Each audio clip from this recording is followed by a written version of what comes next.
From KGW, this is Friday Night Flights with Orlando Sanchez, sponsored by Carl's Jr. We are still overwhelmed by this number. You smashed all of our records. More than 300,000 votes in this week's Game of the Week poll. What is good, everyone? My name is Orlando. Welcome to the final week of the regular season. You told us we had to be at McKenzie Stadium for Camas and Union. We either get league champions or complete chaos. Hold that thought for a minute, though, because this is your Game of the Week. A battle of the Titans and the Papermakers. Energy off the charts.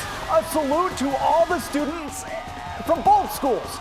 You guys showed out. Game of the Week vibes, no doubt. This was the battle. Second quarter, Mitch Radigan hooks up with Corey Bozovich. Titans down at the 1, and Jaden Jones cashes in. Union on top 7-3. But the night belonged to the Papermaker defense. They didn't give up a point the rest of the way. Mark Thorkelson recovers the fumble. And the man all over the place. Thorkelson again, this time for the interception. They forced 3 turnovers in the first half. And the Papermakers finding the end zone. Taylor Yanni, the quick strike to Sam Stark. 12-7 at that point, and then the safety from Jairus Phillips. And kicker Ethan Uchi was money, connecting on all 3 field goals. It's the year of the Papermaker. Camas defeats Union 17-7 to claim the Greater St. Helens League title under first-year head coach Jack Hathaway, reeling off 5 straight wins to close out the regular season. This game impacted 3 teams, Camas, Union, and Skyview. With only 2 playoff spots, Skyview clinches the 2nd spot, so a Camas win knocks Union out of the playoffs. Little less drama in the 3A ranks. The playoff teams are set. Mountain View and Kelso are heading to the postseason. They beat Evergreen and Battleground. Washington's Week 10 playoff matchups will get announced on Sunday. Down to Oregon, 5A action. This, another game we've been waiting for. 2nd-ranked Wilsonville at 5th-ranked Canby. The District 2 championship on the line. The Canby Drummers laying down the beat, and the student body going wild, and the Canby Cougar slamming dance moves to get the people going. I love it. On the field to all Wildcats. Chase Hicks, the strike over the middle to Nick Crowley. 8 yards for the first score of the game. And we're going all out for this one. Sky 8 will take it from here. Wesley Herr forces the fumble. Callan Guttridge, the scoop and score.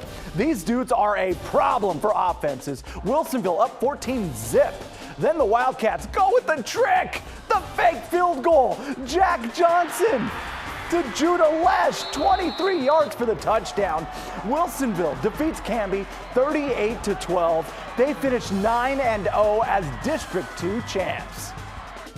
District 2 scores. North Salem tops McKay 21-18. The Vikings finish 3rd in the district and are into the playoffs. McKay still has hopes for an at-large bid, but no matter what, this was a big step forward for the Scots. Scappoose takes care of St. Helens 56-14. Scappoose also hopes to get an at-large bid to the postseason.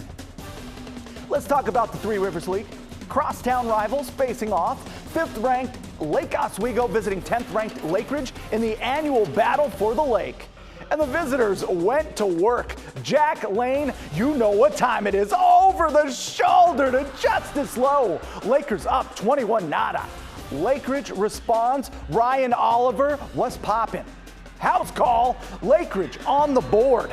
But the night belongs to Lake O. Lane sharing the wealth, and it wouldn't be Friday Night Flights without a guest appearance from Gable Vera. Lake Oswego doubles up Lake Ridge 42-21. Tualatin visiting Tigard on their field. Timberwolves in control early, 2nd quarter. Jackson Jones to Malik Ross. I know you've heard that name before. That's good for 6. But the Tigers strike back. Andrew Roderick to Elijah Jackman. Those guys get a nice score on senior night, but Tualatin wins it 49-13. We got more Friday Night Flights. In the Mount Hood Conference, Clackamas and Central Catholic came into the week undefeated. The league title on the line with a national TV audience watching.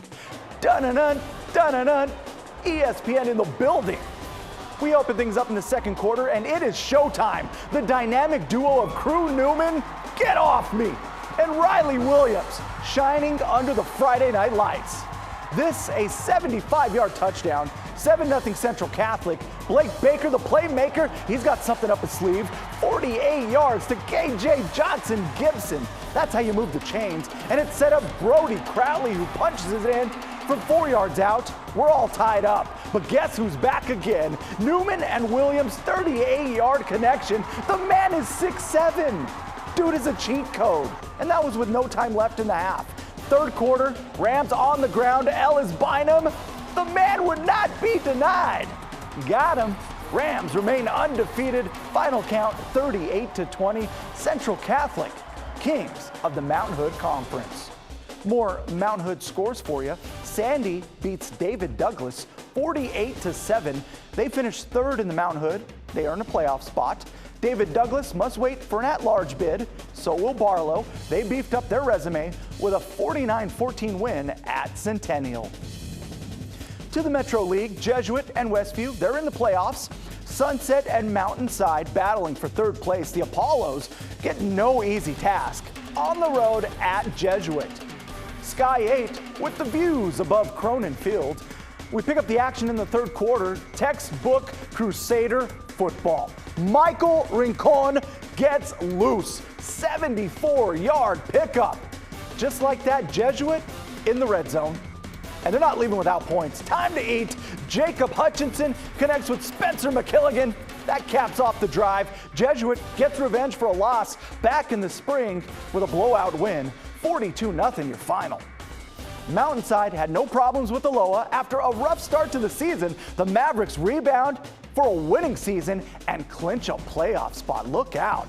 Westview visiting Beaverton. The Wildcats have an air game to rival Sky 8. Sam Levitt finds his favorite target, Darius Clemens, 47 yards for the All-American. Very next play, Drew Bennett gets the honors. These boys were not messing around. Westview gets a 42-0 win to close out the season. They are into the playoffs next week. Pacific Conference, Sherwood claims the league title with a 49-39 win in a shootout with Liberty. After a rough start, Newburgh into the playoffs with a strong run in league play. They beat Century 47-13.